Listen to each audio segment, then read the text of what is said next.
what you criticized your dad with so harsh words. What led to the deep divide? అంత అగాధం ఎందుకు ఏర్పడింది మీకు మీ నాన్నకి? ఇది పొలిటికల్లా, ఇట్స్ డీప్ పర్సనల్లా? Can you speak out your heart? First of all, it's unfair for the moderator to get the first question. But anyways, he's taken that advantage. I'm happy about it. ఒకటి, నేను మా నాన్నని criticise చేయలేదండి. Political లీడర్గా కేసీఆర్ గారిని criticise చేసిన. BRS party అధ్యక్షులు గౌరవనీయులు పెద్దలు కేసీఆర్ గారిని క్రిటిసైజ్ చేసిన తప్పితే మా నాన్న కేసీఆర్ని నేను తిట్టలేదు.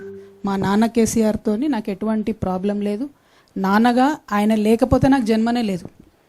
నేను ఒక హిందూ మహిళగా, రోజు పొద్దున్న లేస్తే పూజ మెడిటేషన్ చేసే మహిళగా చెప్పేటటువంటి ఫస్ట్ 5 పేర్లలో తల్లిదండ్రుల పేరు కూడా ఉంటుంది. తల్లిదండ్రులతో నాకు ఎటువంటి సమస్య లేదు. బీఆర్ఎస్ పార్టీ అధ్యక్షులు కేసీఆర్ గారితో ఖచ్చితంగా నాకు ఐడియాలజికల్ విభేదాలు ఉన్నాయి. మొన్న విమర్శించిన, రేపు కూడా విమర్శిస్తా తప్పు చేస్తే. నేను తప్పు చేస్తే అట్లనే బీఆర్ఎస్ పార్టీ వాళ్ళు కూడా నన్ను విమర్శించవచ్చు. నేను వ్యక్తిగతంగా ఒక మాట కూడా అనలేదు.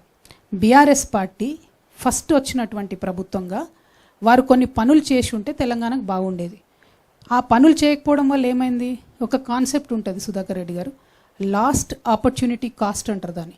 If you lose an opportunity, ఒక అవకాశాన్ని మీరు వదులుకుంటే దానివల్ల వచ్చే నష్టం. తెలంగాణలో తొట్టతొలి ప్రభుత్వంగా ఏర్పడ్డటువంటి బీఆర్ఎస్ ప్రభుత్వం ఏదైతే కృష్ణా గోదావరి నదుల నీళ్లను కరెక్ట్గా వాడుకొనగలిగి ఉంటే మన రైతన్నలకు వారు అధికారంలో ఉన్న 10 సంవత్సరాలలో 2,50,000 కోట్ల రూపాయల సంపద డైరెక్ట్గా రైతులకు అందేది. కృష్ణా నీళ్ళు వచ్చి ఉంటే మన పొలాలకు, గోదావరి నీళ్ళు వచ్చి ఉంటే 1,21,000 కోట్లు కేవలం ఈ 2 ప్రాజెక్టులకు పెట్టిండ్రు. ఏది? కాళేశ్వరం, అట్లానే పాలమూరు రంగారెడ్డి.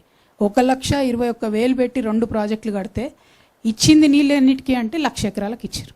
నేను దాన్ని క్రిటిసైజ్ చేసిన. బీఆర్ఎస్ పార్టీ అధ్యక్షుడిగా ఖచ్చితంగా వారిని క్రిటిసైజ్ చేసిన, ఇవాళ చేసిన, రేపు కూడా చేస్తాను. ఎందుకంటే ఆ last opportunity cost only for farmers is 2.5 lakh crores. ఆ సంపద డైరెక్ట్గా మా రైతన్నల జేబులకు పోయేది, అది పోయింది. ఇంకొకటి లాస్ట్ ఆపర్చునిటీ కాస్ట్లో మొత్తం 2001 నుంచి 2014 దాకా తెలంగాణ రాష్ట్రం వచ్చే వరకు కొట్లాడినటువంటి యువకులకు ఉద్యోగ అవకాశాలు ఇవ్వకుండా ఒక 10 సార్ల పేపర్ లీక్ అయ్యి, అంత పెద్ద ఐటీ మినిస్టరు, అన్ని దేశాలకు పోయి స్పీచ్లు ఇచ్చే ఐటీ మినిస్టర్ కేటీఆర్ గారు ఉండగా టీసీఎస్ లాంటి కంపెనీతో మాట్లాడుకొని ఫుల్ ప్రూఫ్గా మనం ఎగ్జామ్స్ పెట్టలేమా అండి? టోఫెల్ పెట్టడంతో మాట్లాడుకొని పెట్టలేమా? జిఆర్ఈ పెట్టడంతో మాట్లాడుకొని పెట్టలేమా? ఎట్లా ఫెయిల్ అవుతుంది? మన గ్రూప్ 1 ఎందుకు ఫెయిల్ అవుతుంది? 10th క్లాస్ పరీక్షల పేపర్ ఎందుకు లీక్ అవుతుంది? ఆ ఫెయిల్యూర్ వల్ల ఇప్పుడు ఏమైంది? ఇవాళ రేపు ఉన్న ఫాస్ట్ జనరేషన్లో ఎవ్రీ 7 years కొత్త జనరేషన్ వస్తుంది. 10 years లేదు ముందులాగా. అంటే తెలంగాణ రాష్ట్రం వచ్చినాక ఫస్ట్ 10 ఏళ్ళు, ఇప్పుడు ఈ కాంగ్రెస్ ప్రభుత్వంలో వచ్చిన 2.5 years చూసుకుంటే 2 generations ఉన్న పిల్లలు లాస్ అయినరు. మీ అందరికీ తెలుసు, ఒక్క గవర్నమెంట్ ఉద్యోగం కోసం 1,00,000 మంది రాస్తారు దానికి exam. At any point of time 30 to 40 lakh people Telangana యువకులు ఎగ్జామ్ ప్రిపరేషన్లే ఉంటారు. మరి వాళ్ళందరిది లాస్ట్ ఆపర్చునిటీ కాస్ట్ కాదా? వాళ్ళ జీవితంలో వాళ్ళు కోల్పోయిన ఉద్యోగాలు, వాళ్ళు కోల్పోయిన అవకాశాలు, వాళ్ళ కుటుంబ సభ్యులు పడ్డ ఇబ్బందులు, ఆ లాస్ట్ ఆపర్చునిటీ కాస్ట్ అనేది ఖచ్చితంగా బీఆర్ఎస్ ఖాతాలోకే పోతుంది. కాబట్టి బీఆర్ఎస్ అధ్యక్షుడు కేసీఆర్ గారిని నేను విమర్శించిన తప్పితే నేను మా ఫాదర్ కేసీఆర్ గారిని విమర్శించలేదు. పొలిటికల్ లీడర్ కేసీఆర్ గారిని విమర్శించినాను, రేపు కూడా విమర్శిస్తాను.